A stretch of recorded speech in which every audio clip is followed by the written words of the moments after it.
It was the summer of 2022 when I decided to go on a solo trip deep into the woods. I was 29 at the time and had always loved hiking and exploring remote areas. There was something about being away from everything, in the quiet of nature, that made me feel truly alive. I planned to camp for a few nights in a national forest a few hours from my small town in Wisconsin. I wasn't seeking luxury or crowds, just peace, quiet, and solitude. I parked my car at a trailhead that wasn't well known. It wasn't marked on maps, but a friend who enjoyed off-the-beaten-path adventures had told me about it. The trail wasn't maintained, so I had to be cautious, using a compass and a paper map to navigate. I kept my gear light, just the essentials: food, water, a tent, and a first aid kit. The hike was tough but beautiful. The forest was dense, with towering trees stretching towards the sky. Sunlight filtered through the canopy, casting patterns on the forest floor. Birds chirped in the distance, and the occasional rustling of leaves signaled small creatures moving nearby. After about 5 hours, I came across a small clearing. It was a perfect spot to set up camp. Just enough space for my tent and a fire pit I could use. I dropped my pack and stretched, feeling the strain in my shoulders and legs. As I unpacked, I noticed something unusual on the far side of the clearing. There was a faint trail leading deeper into the woods. It looked overgrown, like it hadn't been used in years. My curiosity got the best of me, and before setting up camp, I grabbed a flashlight and decided to check it out. The trail was narrow and uneven, forcing me to step carefully. The deeper I ventured, the quieter the woods became. The birds stopped singing, and even the wind seemed to die down. After about 15 minutes, I stumbled upon something that gave me an uneasy feeling. In the middle of the woods was an old, abandoned cabin. It looked like it had been there for decades, maybe even longer. The wood was weathered, gray, and covered in patches of moss. The roof had caved in partially, and one of the windows was shattered with jagged glass around the frame. There was no road or path leading to it, just this forgotten structure hidden deep in the forest. Despite my hesitation, I decided to get a closer look. The cabin seemed to have no signs of recent life. The door hung slightly ajar, crooked on its hinges. As I approached, the air felt thicker, like the forest itself was holding its breath. I stepped onto the porch, which creaked under my weight, and pushed the door open. A musty smell of decay and dampness hit me. Inside, the cabin was dimly lit, the sunlight barely filtering through the broken windows. The space was small, one main room and a smaller side room. The furniture was sparse. A rotting wooden table, a few chairs that looked like they would collapse if touched, and a rusty stove in the corner.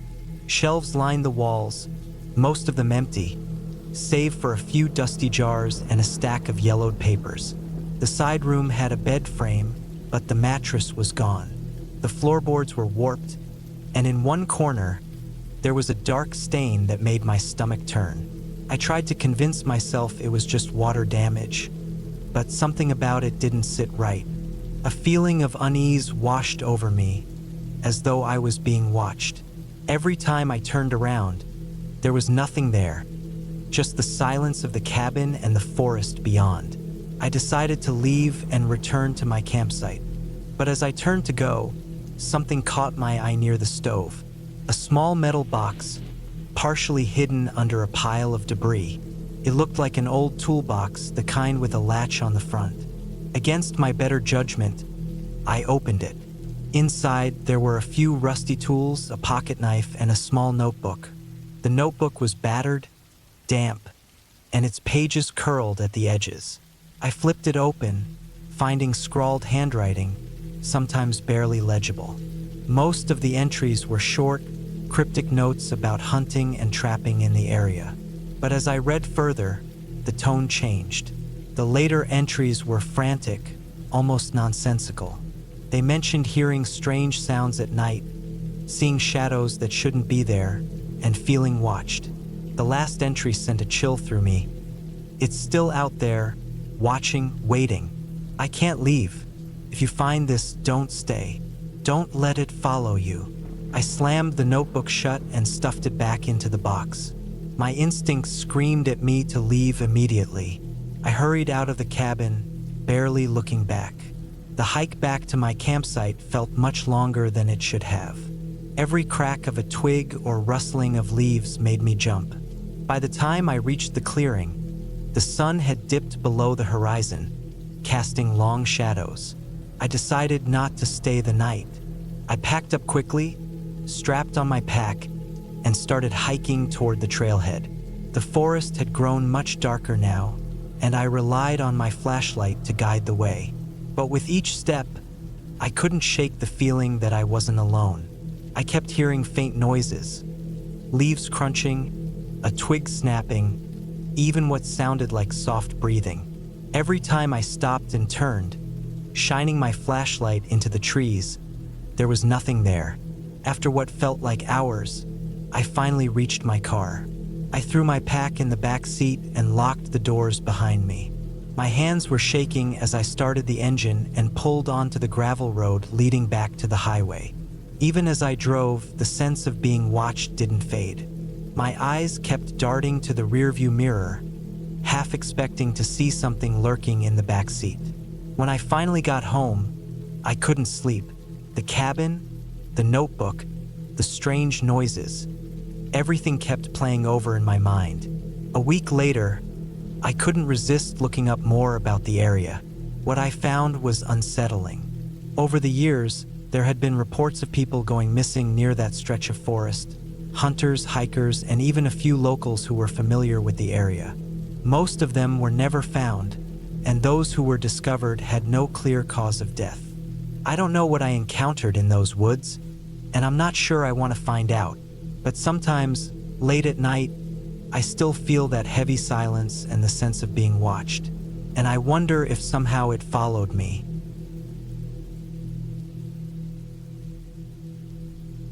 I took the night shift at a ranger station deep in the woods. The cabin, a small wooden building with a tin roof, sat on the edge of a thick forest. It was 2021, late October, and the nights had started to get colder. I was 30 at the time, trying to finish my degree while earning money. The job was quiet but straightforward. All I had to do was watch the weather, keep an eye out for any strange activity, and make sure the hiking trails were safe. That night, it had been raining for hours, not a light drizzle, but a heavy downpour that hammered the tin roof like a drum. The sound of rain and wind filled the air, drowning out all other noises. The heater in the cabin hummed softly, doing its best to fight off the chill. I sat at the desk, holding a cup of coffee, staring at the radar on the old computer. The screen flickered occasionally, and the Wi-Fi was unreliable, but it was enough to check the weather and send updates to the main office. The cabin was lit by a single light above me, casting long shadows across the wooden walls. A cot sat in the corner, my bed, though I rarely slept during my shifts. Behind me, a large window looked out over the forest. Beyond the glass, the trees bent under the force of the storm, their shadows dancing in the wind. It was close to midnight when the power flickered. The light dimmed and came back on, then dimmed again. The storm must have been worse than I thought. I grabbed the flashlight from the desk, just in case, and continued to watch the radar. Suddenly, the radio crackled. It started with static, then a faint voice came through.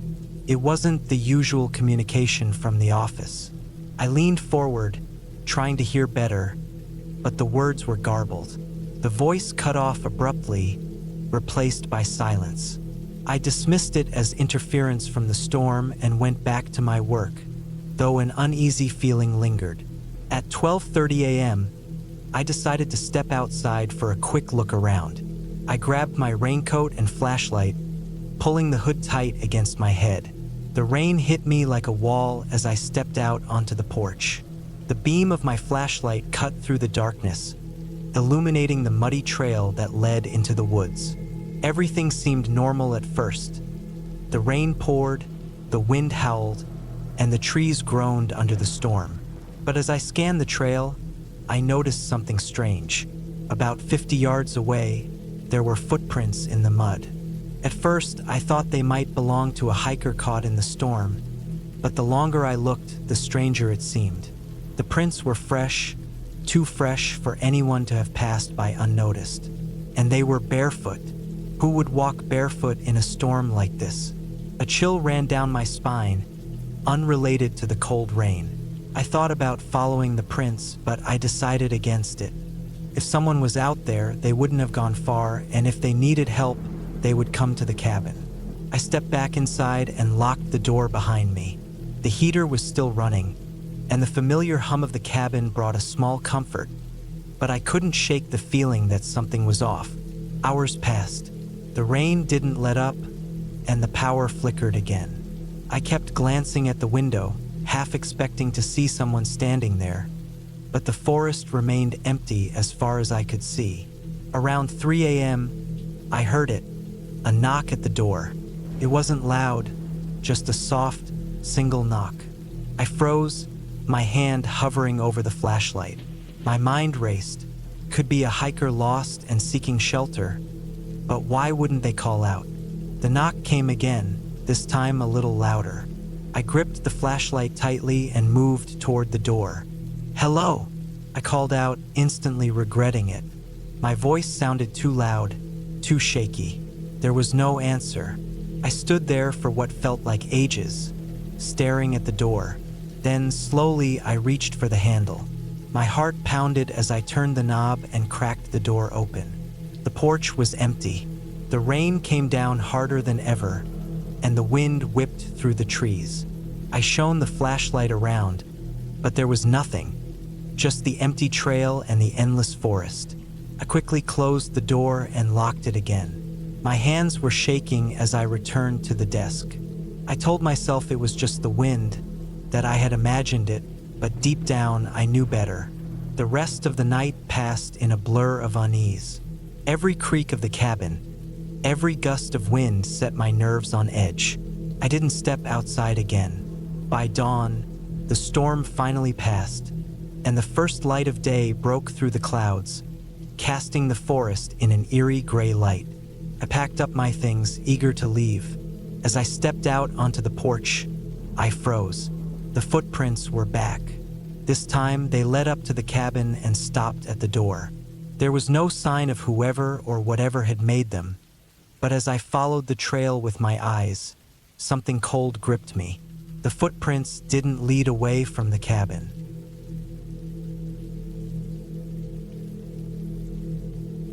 At 31 years old, I decided to take a solo trip for the weekend to a remote cabin in the woods of Maine. It was the end of October 2019, and I felt I needed a break from the constant hustle of urban life. I wasn't looking for any profound revelation, just a little peace and quiet. The cabin was owned by an acquaintance of a friend.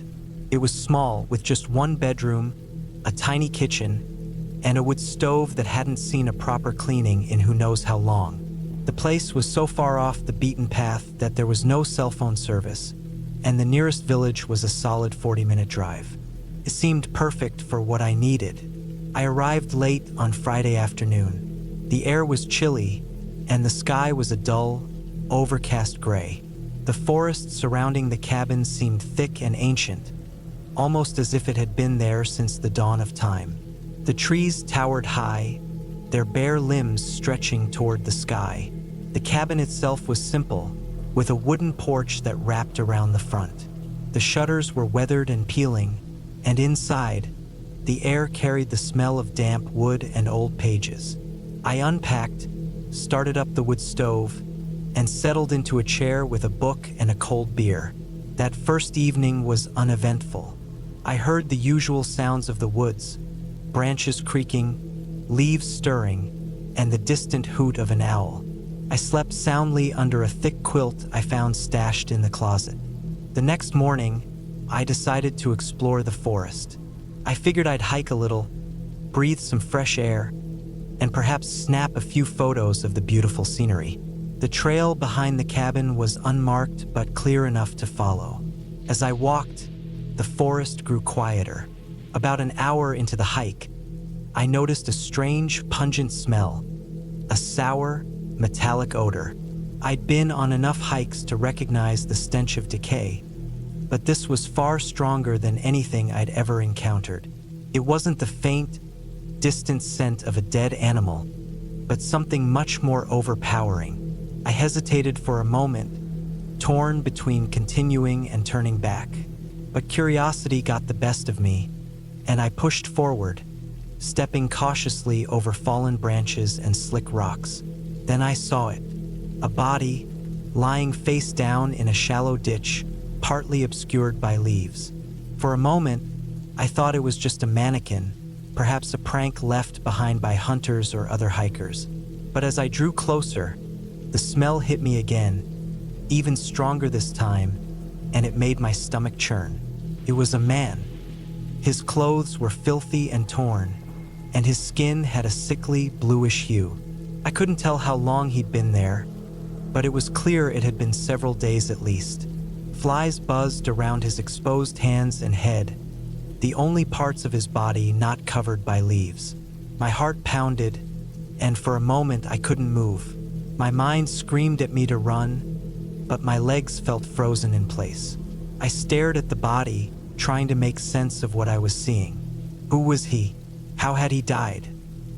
Eventually, I forced myself to turn around and head back to the cabin. My hands were trembling, and I felt a wave of nausea rise in my throat.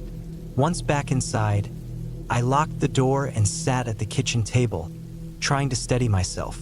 I knew I should call the authorities, but I had no cell service. The nearest phone was in town, which meant I'd have to drive back. The thought of leaving the cabin, though, made me uneasy. I felt exposed, like someone was watching me. As the day went on, I tried to distract myself. I cleaned the cabin, chopped more firewood, and made a simple dinner. But my thoughts kept drifting back to the body. Who was he? Had he died by accident, or was there something darker at play? That night, I had trouble sleeping. Every sound outside seemed to make me jump. The wind rustling through the trees almost sounded like whispers, like someone crying in the distance. Around midnight, I thought I heard footsteps outside the cabin. I sat up in bed, straining to listen. The sound was faint but deliberate, crunching leaves, snapping twigs. Someone was out there. I grabbed the axe I had used earlier and crept to the window. The moonlight was dim, but I could make out the silhouettes of the trees. I didn't see anyone, but the sounds continued, circling the cabin. I didn't sleep that night. By morning, the sounds had stopped, but I still couldn't shake the unsettling feeling. I packed my things in a hurry and left the cabin. As I drove down the dirt road, I couldn't shake the sense that I was being followed. The rearview mirror showed nothing but empty woods, but the feeling lingered. When I reached town, I contacted the police and told them about the body. They took my statement and said they'd send someone to investigate. A few weeks later, I received a call from the sheriff's office.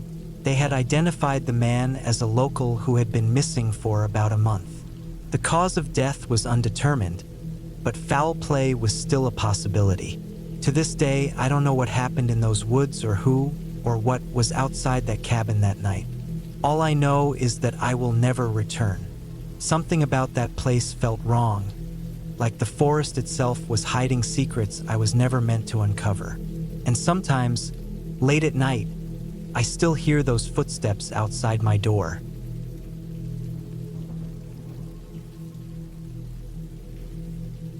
It was the summer of 2017 when my cousin Marcus invited me to spend some time at his secluded cabin in the remote hills of Wyoming. Marcus was a researcher, always experimenting and analyzing things I couldn't quite understand. He worked for a private research organization but never talked much about it. The cabin was his escape from the stress of his work and the city. It was hidden deep in the forest, miles from the nearest village. The thought of getting away from everything sounded appealing, and I needed a break from my own dull routine. At the time, I was 29, stuck in a mundane office job in Salt Lake City. The idea of clean air, quiet nights, and maybe even some fishing felt like a perfect way to unwind. Marcus had described the place as basic, but when I arrived, it was clear he had downplayed just how isolated it was. The road leading to the cabin was a bumpy, dirt trail barely navigable, with thick brush scraping against the sides of my car. By the time I reached the clearing where the cabin stood, I began to wonder if this was the best decision. The cabin was small, built from rough-hewn timber and surrounded by thick pines. There was no cell service, no Wi-Fi, and the electricity was sparse. Marcus had installed solar panels for lighting and to power his equipment, but otherwise the place was primitive. The air smelled strongly of pine and wet earth, and the only sounds were the rustling of leaves and occasional bird calls. It felt like we were far removed from civilization. Marcus greeted me with his usual mix of excitement and distraction. He was in his early 30s, tall and lean with a scruffy beard that made him look older than he was. He gave me a tour of the cabin, pointing out essentials: the wood stove, the hand pump for water, and the outhouse a short walk away. In one corner of the cabin, he had set up a small lab, with a desk cluttered with notebooks, laptops, and unusual gadgets. "This is where I do my thinking," he said, though he avoided saying much about his current work. I didn't press him, as he'd always been secretive about his projects. The first few days were calm. We spent our mornings hiking, afternoons fishing in a nearby stream, and evenings sitting by the fire, talking and enjoying the peace. But I couldn't shake the feeling that Marcus was distracted. He spent long hours in his makeshift lab, jotting down notes and tinkering with odd devices.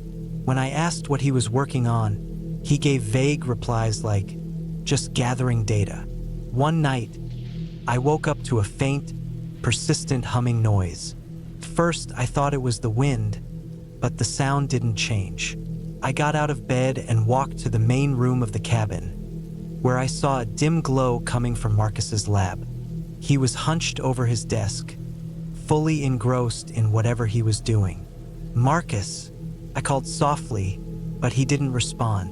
I didn't want to startle him, so I went back to bed, telling myself it wasn't my concern. The next day, during our hike, I noticed something strange. The forest was unusually quiet. No birds, no rustling in the brush. It felt unnervingly still, like something was watching us. I mentioned it to Marcus, but he shrugged it off, saying that the woods sometimes had strange moods. His lack of concern didn't make me feel any better. Later that evening, I decided to explore the area around the cabin. About 100 yards away, I found a clearing that seemed out of place. The grass was scorched in patches, and the soil felt dry and loose, as though something had disturbed it recently. I knelt down to examine the ground and found small metallic fragments scattered about.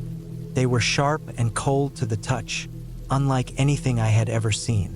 When I showed them to Marcus, his face went pale.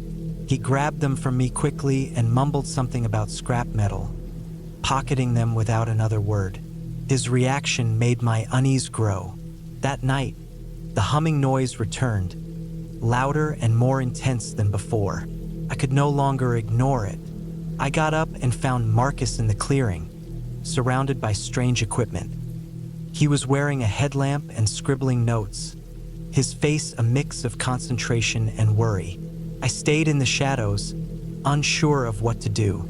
He was using strange devices that beeped and buzzed softly. The next morning, I confronted him. "Marcus, what's really going on here? What are you doing out in the woods?" He sighed heavily and finally admitted that he wasn't just gathering data. He was studying unusual electromagnetic fields in the area. He claimed it was related to his research, but I couldn't shake the feeling there was more to it. He avoided eye contact and quickly changed the subject. That night, things escalated. The humming noise was now accompanied by a low, rumbling vibration that shook the entire cabin.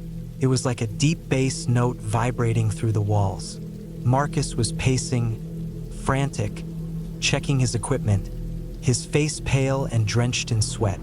Around midnight, the power went out, plunging the cabin into darkness, except for the faint glow of his equipment. The vibrations intensified, and I heard faint clicking sounds coming from outside, like stones tapping together. I grabbed a flashlight and peered out the window, but the darkness outside seemed to swallow the light. Suddenly, a loud crack rang through the clearing, followed by an explosion. One of Marcus's devices had gone off, sending sharp metal shards flying. I hit the ground, covering my head. When I looked up, Marcus was on his knees, staring at something in the distance. I followed his gaze and saw a flickering light deep in the woods. It wasn't a campfire or a flashlight. It was something unnatural, pulsating and shifting like it was alive. He grabbed my arm urgently. "We have to go," he said. We ran back to the cabin, slamming the door behind us and barricading it as best as we could. The humming noise was deafening now, and the vibrations seemed like they were going to tear the cabin apart. Marcus was frantic, packing his equipment, saying we had to leave right away. But before we could, the cabin shook violently and the windows shattered. I ducked as glass rained down around me. When I looked up, Marcus was gone. The door was wide open, swinging on its hinges. I grabbed a flashlight and ran outside, shouting his name. The clearing was empty, and the strange pulsating light was gone. The only sound was the wind rustling through the trees. I searched for hours but found no trace of him. It was as if he had vanished into thin air. By morning, I was drained and terrified. I packed up what I could and drove away, leaving the cabin behind. To this day, I have no idea what happened to Marcus or what he was really studying out there. Every now and then, I hear that faint humming noise in my dreams, and I wake up in a cold sweat. I've never returned to that cabin, and I never will. Whatever Marcus discovered in those woods, it was something we were never meant to.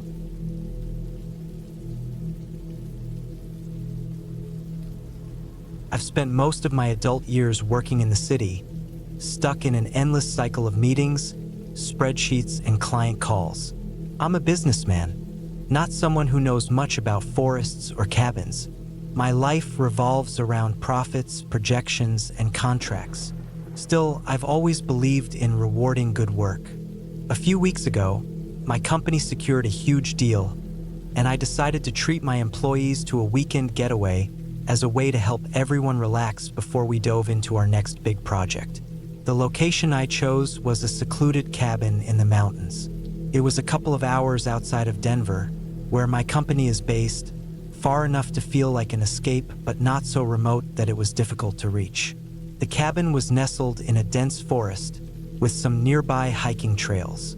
I found it online after reading glowing reviews about how peaceful it was and how great it was for team building.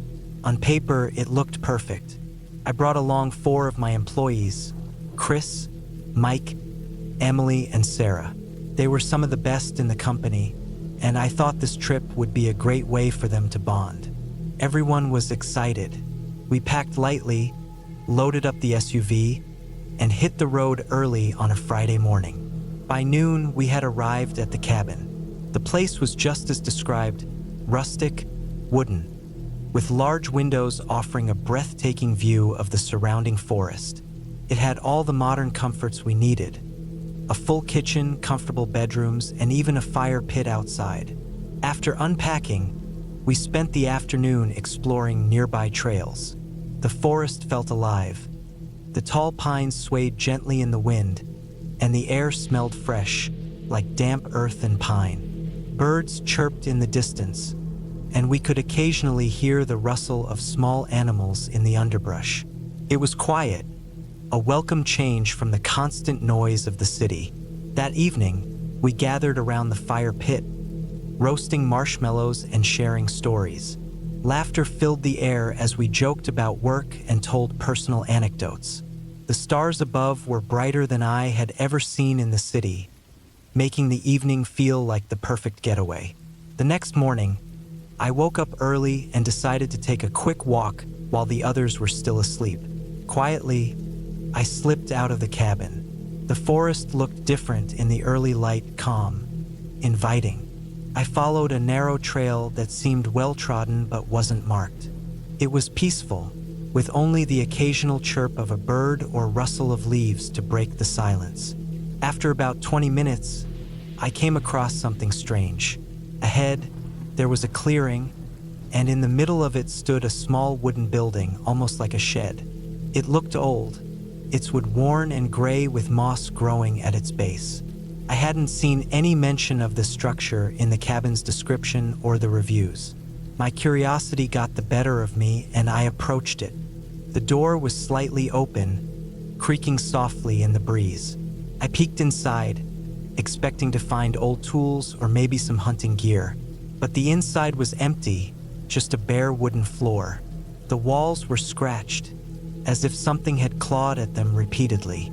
It felt wrong, like I wasn't supposed to be there. I decided to head back to the cabin.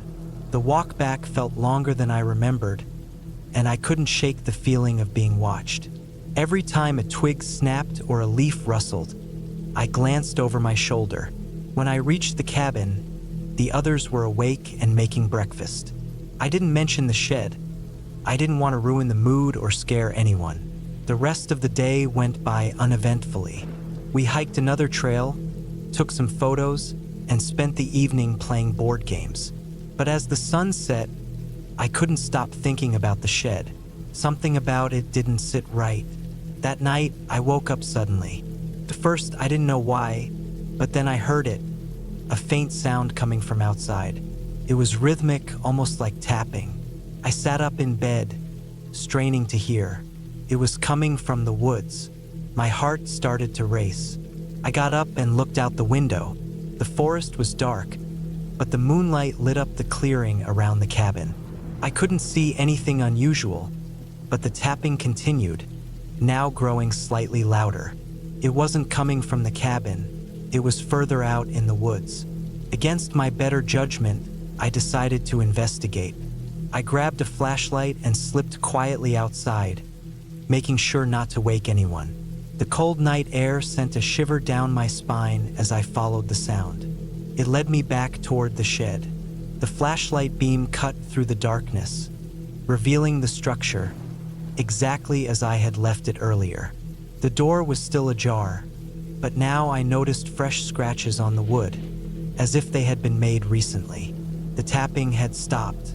I stood frozen, unsure of what to do next, when I heard it, a low, guttural sound, almost like breathing, coming from behind the shed. My flashlight flickered, and for a moment, I thought I saw movement in the shadows. Fear gripped me, and I ran back to the cabin as fast as I could. I locked the door behind me and sat in the living room, trying to calm my racing heart. The forest outside was silent again, but I couldn't shake the feeling that something, or someone, was out there. The next morning, I told the group that we were leaving early. I made up an excuse about an urgent work matter. No one questioned it. They packed up their things and we left the cabin behind. I didn't tell them about the shed or what I had heard. Even now, months later, I still can't explain what happened. I've tried looking up information about the area, but there's nothing unusual about it. No reports of strange activity, no local legends. But every now and then, when I'm alone in my office late at night, I think about that shed. I think about the scratches, the breathing, and the feeling of being watched. And I wonder what would have happened if I had stayed just a little longer.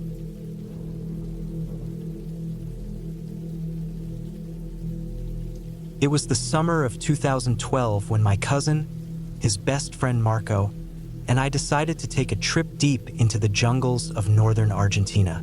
I had just turned 20 and was excited about the idea of spending time with them. My cousin Alejandro was an adventurous soul, always sharing stories about the remote locations he and Marco had visited over the years.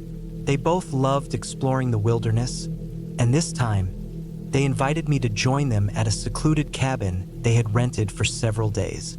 The cabin was located about a 6-hour drive from the closest town, nestled in a dense forest that seemed to go on forever. The plan was simple: relax, fish, hike during the day, and gather around a fire at night. I was eager to get away from the city, though I couldn't shake the unease of being so far from civilization. The journey to the cabin felt like an adventure on its own.